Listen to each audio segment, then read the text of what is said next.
Presented by Franklin Motor Company.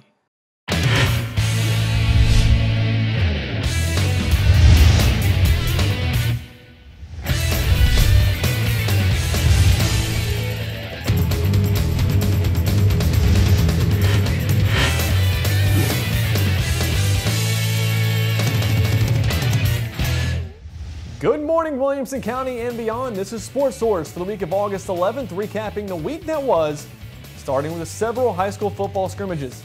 First up, Brentwood Academy versus Siegel.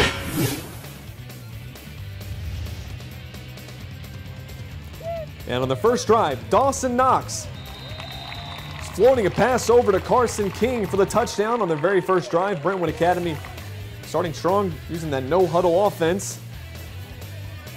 Then Dawson Knox on the quarterback keeper, and then laying out a defender as he moves past the sticks. Dawson Knox showing he's not afraid to tuck it, run, and take a hit. Then Sean Brashers. Here he gets to the outside and then hit just a little late once he got out of bounds. That's a 15-yard penalty, automatic first down. Next play, Dawson Knox again on the keeper to the left side. And again, good yardage and another first down. In the red zone now, Dawson Knox with a play action, and he'll find Forrest Wright, who's going to bounce off some tackles and find his way inside the 3-yard line. Setting up for the next play. Now, this is still preseason. This game is on Tuesday. Brentwood Academy working on that no huddle as they wait for the sticks to move after the first down, the ball to get placed, and see how well the no huddle is looking early on. Pretty good. Guys are getting down on the line. And immediately, just a simple play. Hand off to Brashers. At least it looks simple. That's a touchdown again for Brentwood Academy. They're looking pretty strong, like a team that's going to fight for a state championship in Division II. All right, moving on to Franklin and BGA. Two teams meeting up at Battleground Academy. Joe Critchlow looked pretty good against Blackman the last time we saw him. Here he gets picked off, looking deep down the right sideline. It'll be the first of many turnovers on the day. Both defenses really stepped up. Right here, you see the defense. David Bain hits him in the backfield for a loss. And then BGA, they're going to look deep down the sideline. The Gracia Catera getting him back for the interception. BGA's next possession. Clayton Bethard looking deep. He's got Marcus Cawthorn. And that's a first down deep down the right sideline. Few plays later, Bethard looks left, then looks right, tucks it and runs. Makes a nice move, dives for the end zone. Touchdown, Wildcats. Good drive for BGA. Really good drive for Bethard. And then from bad to worse for the Rebels. Fumble on the next possession, recovered by BGA. But once again, this is where the Franklin defense would take over for the highlights. Right here, here's Parker Pinelli. Played free safety last season. Here he's at left outside linebacker, and he's going to come off the left side untouched to get the sack. Nobody picks up Pinell, playing wide receiver as well. He gets in and sacks the quarterback. Next play, going the other way is BGA. But it's Kyle Levin.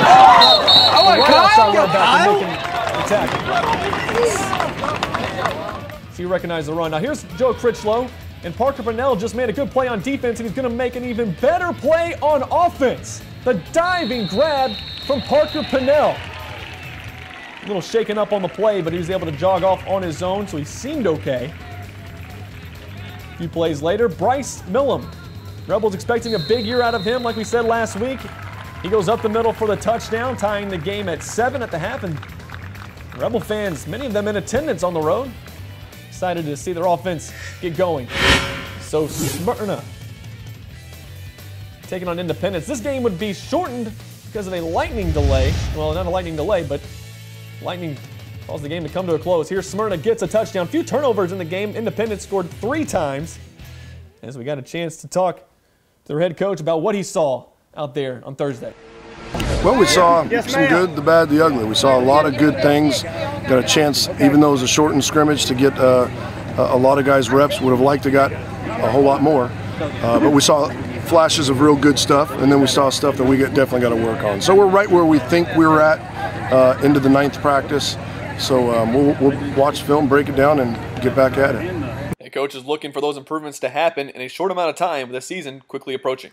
There is a sense of urgency there, obviously, and that's what it kind of stinks getting this lightning shortage. But the kids are working hard, and they're receptive to what we're trying to coach. They're getting better. I feel like the first 3 or 4 series we were better than we were 4 days ago on our last scrimmage. So we're going in the right direction, but there is a sense of urgency as far as special teams and really finalizing our depth charts. We still have some evaluation that needs to take place, but I mean, so it creeps up on you real fast, and doggone, it's 2 weeks away. The offense did turn the ball over a couple times, but the defense forced some turnovers of their own in the scrimmage. So we, we coughed up the ball. That's something we preach, something we don't want. Fortunately, our defense intercepted the ball. Our defense recovered a fumble. I think at the end of the day, I think we were 1 up on turnovers. No, it was 2-2. We fumbled. So it's kind of a wash there. But the problem is that the 2 turnovers we had, we were at our end of the field. And you saw they turned one over here, and it was a short field, makes it a whole lot easier. Mm-hmm. So obviously we've got to have a better sense of urgency on where we're at on the field and protect the ball better. All right, so Summit taking on Shelbyville. This game is on Friday. Pick things up in the second half. Shelbyville, different Eagles with a touchdown here. That tied the game at 14. Wasn't an official score being taken, but 2 touchdowns apiece right there. 14-14 is your score. And then right here, several Summit players combining on the tackle behind the line of scrimmage. Good play by the Summit defense. And then how about this from Chase Alston, the running back, carrying it for the first down. A couple plays later, the sophomore quarterback, Michael Zakruski, deep downfield, and how does Cody Campbell make that catch? And now he's got 1 man to beat, 10-5 dive, touchdown Spartans. What a play from Cody Campbell, and a nice throw from the sophomore quarterback, Zakruski. Check it out again as he just gets this off before the defense got to him. And it goes just over the outstretched hands of the defensive back into the hands of Cody Campbell. That was his 2nd touchdown of the game, giving Summit the lead. And again, he still had 1 man to beat after making that incredible catch, diving towards that pylon. Give his team the lead. And then later on, some different players. And how about Dylan Van Fleet for the first down? He got a lot of carries in their final drive. Here he is again, going to the left side, bouncing it out and getting another first down. And Justin Seisel, he's a junior, but he's the backup quarterback, and this is a pretty good throw. And it's to Mark Granberg for the touchdown. That was a nice throw from the junior. He's fired up. And the last possession of the game for Shelbyville, here's Mitchell Murray getting the backfield for the sack. And then the very last play from scrimmage that we would see on Friday night, again, Mitchell Murray putting on the pressure, forcing Shelbyville to throw one basically to no one. That would do it for the scrimmage. Like I said, no official score was being taken, but final score ended up being 28-14. Head coach Brian Coleman still says there's a lot of things his team needs to improve on. We got a lot of work to do to get better. We're going to work hard. I think they're willing to work hard. We got a lot of things to work on. Good thing about it, we got 2 weeks to do it. So you think 2 weeks, you guys going to be ready for Spring Hill? Spring Hill is going to be a well-coached football team. Coach Turchett is a great guy. He's a great coach. They're much improved from last year. It's going to be a battle for us. When asked what parts of the game the team needs to improve on, Coach Coleman responded with all of them. We got to try hard. We got to get 11 people to the football. We got to block to the whistle and tackle to the ground. Starting quarterback Michael Zakruski looked good and looked like a leader despite just being a sophomore. Michael Zakrisky, he does a great job. He is a sophomore, but he commands the huddle, and that's what we're looking for in this type of offense. You know, we're not going to throw the ball around a lot, but when we do, it's got to be effective and command the huddle, and he's doing a great job of that, even as a sophomore. Now, as I mentioned in the interview, Summit will start their season with a game against arch rival Spring Hill on August 22nd. And if you want to see more from high school football coaches, be sure to check out our Back to School show, which will be live on location at Jack in the Box. Segments will air on the site starting on Wednesday, August 13th. Now, we did have Page High School soccer coach Nate Clapp on our show last week, but this week we were able to catch up with a couple of his players as well. Here are their thoughts on the upcoming season. Well, we're excited. We got a lot of young talent. We got a very good freshman class and a sophomore class. We're going to look to them. Actually, you know, some of them are proving themselves in these scrimmages, and they're going to be players that are going to help our team out and fill some roles that we didn't have last year. One of those will be freshman transfer Megan Henry. Yes, it's been really good. Everybody's been pretty nice. All the seniors and juniors and sophomores have been really accepting, and it's pretty good. I mean, moving from Texas, soccer here is a little bit different, but I mean, not in a bad way. Henry has already scored a few goals in the preseason, but she said she's still a little nervous being a freshman. A little bit nervous still being the freshman on the team, but all of the freshmen are coming in and everybody's taking us under their wing, so it's been really nice. Team chemistry, really. That's like the biggest thing you need to focus on as a team. Like, you could be the best team with the most skill, but if you don't have like chemistry on the field, you're going to get beat every single time. So we have the skill, but we need to start working on the chemistry. So I'm just looking for like a friendship on the team. That's my expectation. And with all the new players on the roster, team chemistry could be challenging. A lot of the girls look up to the older girls, the few that we have, and they look up at them as role models, and we're already seeing us like get that chemistry, and we're already becoming friends. And so I see it's not going to be too terribly hard, but just because we have so many young players challenging everybody, it's going to be a competition, but it's going to be a healthy competition, I think. Last season, Page High School went 7-7-2 and dropped a heartbreaker in the region semifinal 3-2, but Coach Clapp says he's not afraid to play anybody and plays up to that competition. I'm not scared to lose. I'll play the toughest teams out there, and so, you know, a lot of times we were challenging a lot of big teams, big schools, and so, you know, we're getting better from that. Some of these girls had to play against very tough teams that are above AAA divisions and big schools and the big D2 schools. And playing against them is only going to make them better as we go forward. Because, like I said, we got big freshman, sophomore classes. We got some good seniors returning that are going to be good leaders, and in junior classes, a little bit smaller class. So as they cycle through, these freshmen, sophomores are going to, be a huge part of our future. Coach Clapp says playing the tougher competition in the preseason and the regular season is going to prepare his team for a postseason run. Playing those tough teams, these young girls that are seeing some of these older players, they're going to be prepared for that higher level competition. They don't walk out and they see some of these easy teams and they're like, oh, we play real slow. They're seeing as a freshman, as a sophomore, how fast they need to play, how physical they need to be. And that right there, I think, will prepare us for the postseason. Especially this year, our sophomores, we got a really core nucleus of sophomores that are really going to make a difference on this team in the midfield and up top. And I can't wait to see what those girls do now. They got a year under their belt, played against those tough teams, and we have a couple freshmen, specifically two, that are going to come in, and maybe even more the way they're playing right now. They're going to come in and make a difference for that group as well. Page High School will kick off their season on August 18th when they travel to Lipscomb Academy. Great team, and the best part is they like to have fun and go out there, and they're just a joy to be around. Brentwood Academy looks to be on a different level as everyone else. The Division II team is getting ready for a season that they hope leads to lifting a trophy in Murfreesboro. My expectations are, I hope that we do well in district, and hopefully post-district play that we excel and hopefully get into the state tournament, and we'll see what happens from there. Brentwood Academy has been working hard in the summer getting ready for this season. Well, we days that we can, we do 2-a-days, and days that we can, we go 3-a-days. I mean, it's been pretty grueling.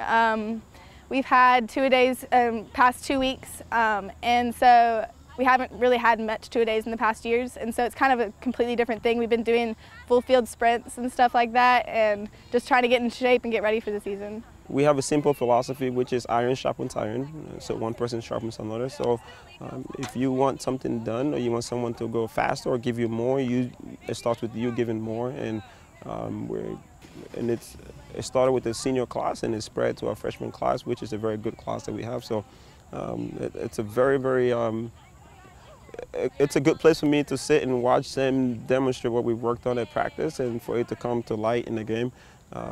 It's a very good group, not just talent-wise, but group of young people that go above and beyond to work hard for each other. While the training has been tough, team captain Macy McKay says it has paid off. You can kind of tell in our play that a lot of us aren't tired as much as we were last year, where we can play for a while and work for each other a lot better. And why the tough training? Well, the team captain says it's because their goal is to win a state championship. We all talked about it. Our main goal is the state championship, but also to grow as a team and build the program into what it needs to be for the coming years to go on, so that we can continue to improve and be a threat. For me, it's clear, concise goal. We all understand, or we understood what our mission is and what we're trying to do this season, and knowing what that is and knowing how we go about doing that, and knowing that everyone has to buy in. You know, this is not my idea, this is our idea.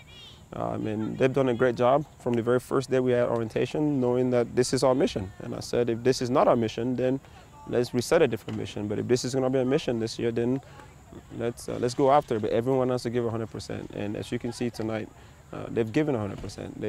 They've shown that they are 100% in to doing whatever it takes to work hard for each other, and that was evident in our first training. That was evident this week's training, and this is very evident in the game. So, well, these two participated in the scrimmage on Tuesday, and it was all Brentwood Eagles. Already with a 4-0 lead, they're going to add to it right here.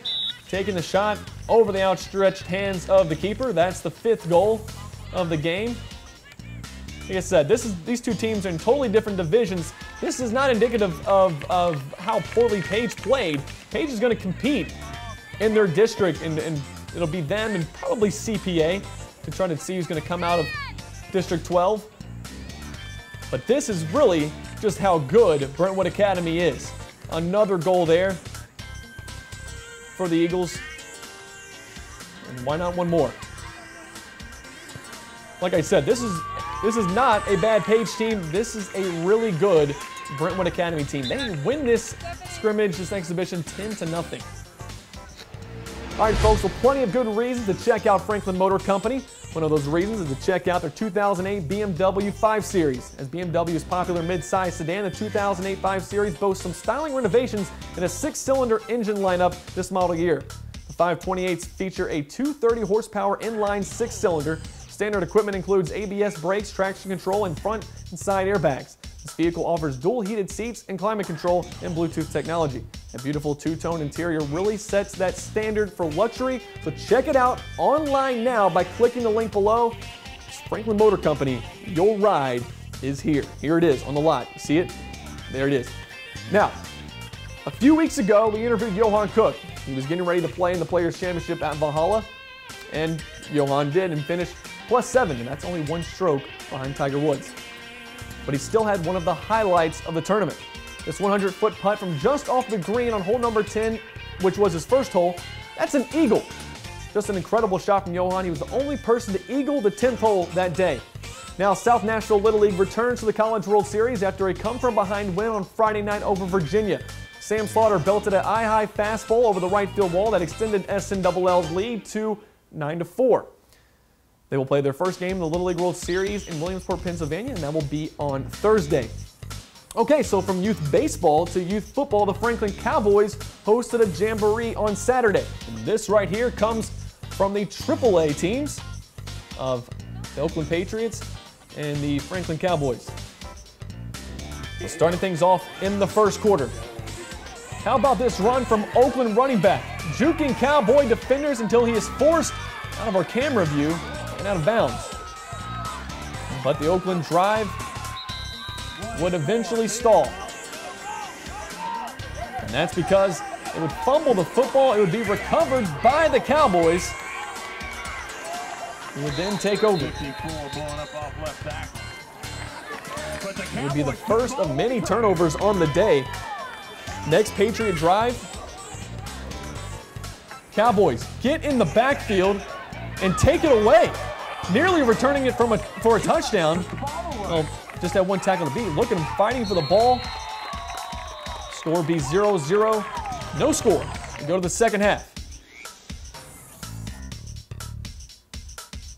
And again, Oakland with a nice run. Running back forcing his way through traffic, and then look at this. Check out this block.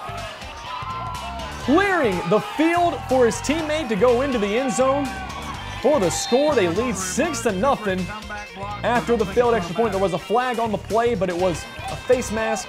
And went against Franklin. Some touchdown stands. Oakland leads 6-0. And here come the Cowboys. Quarterback keeper. And he's finally caught up with, after the big game, first down Franklin.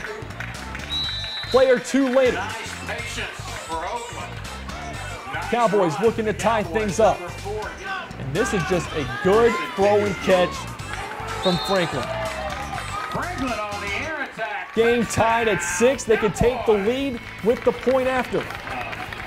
And really, this is just a well-designed play. But a quarterback who just threw a perfect ball the last play, overthrows his man who was open in the end zone. Now Oakland, seconds remaining. And they fumble the football. It's recovered by the Cowboys with just 0.9 seconds left to play. Now Franklin can win it with basically what would have to be a Hail Mary. The play fake, the throw deep down the left sidelines, batted down, incomplete. The game would end in a 6-6 tie, and the Jamboree going to cover more of the youth teams around the area, Franklin, Brentwood, and Spring Hill. All right, more preseason football. How about the NFL? The Titans hosted the Pack on Saturday night, and the rain may have kept some people from sticking around for the full 60 minutes. Locker threw just 2 passes, connected on 1 for 6 yards, but his backups, Zach Mettenberg and Charlie Whitehurst, both looked pretty good, regardless of the defense. They were both completing passes downfield and looking for their tight end. Saw Tyler Thompson make a few good catches.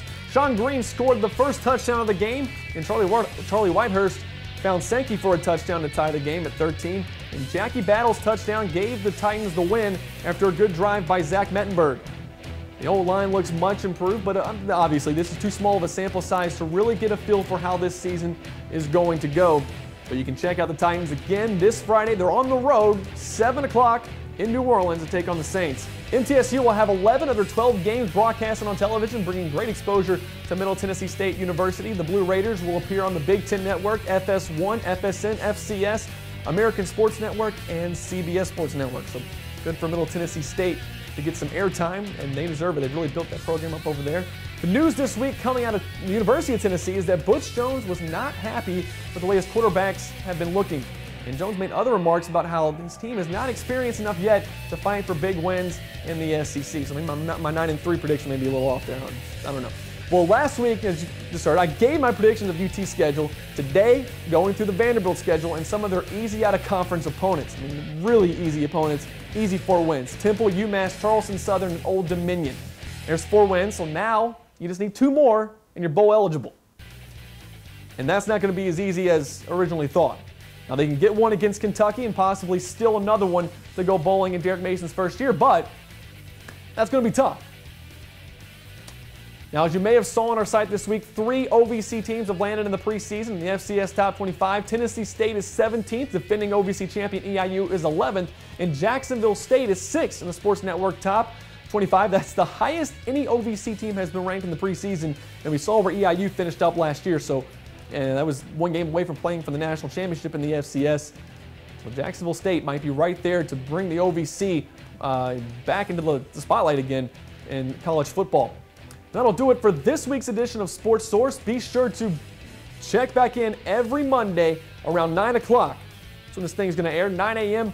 on Monday mornings. You can check out all the highlights. You can watch it on demand anytime that you want at your convenience. And then on August 13th, that's when we're going to start rolling some of this stuff for our our interview portion of Sports Source, and that'll be with our high school coaches. We'll have some other guests on our show, some other people that we haven't announced yet. So there's going to be plenty of people. We're going to be on location at Jack in the Box from 1 to 3, and then we're going to start putting those things onto the site on August 13th. So check back in for that. Be sure to be checking the site because this is starting to become that crazy time. High school sports taking off, college football starting up, and the Titans already starting their preseason, so it's getting pretty crazy in the world of sports, so you don't want to miss anything. Be sure to check it out, WilliamsTheSource.com for more, and we'll see you next time.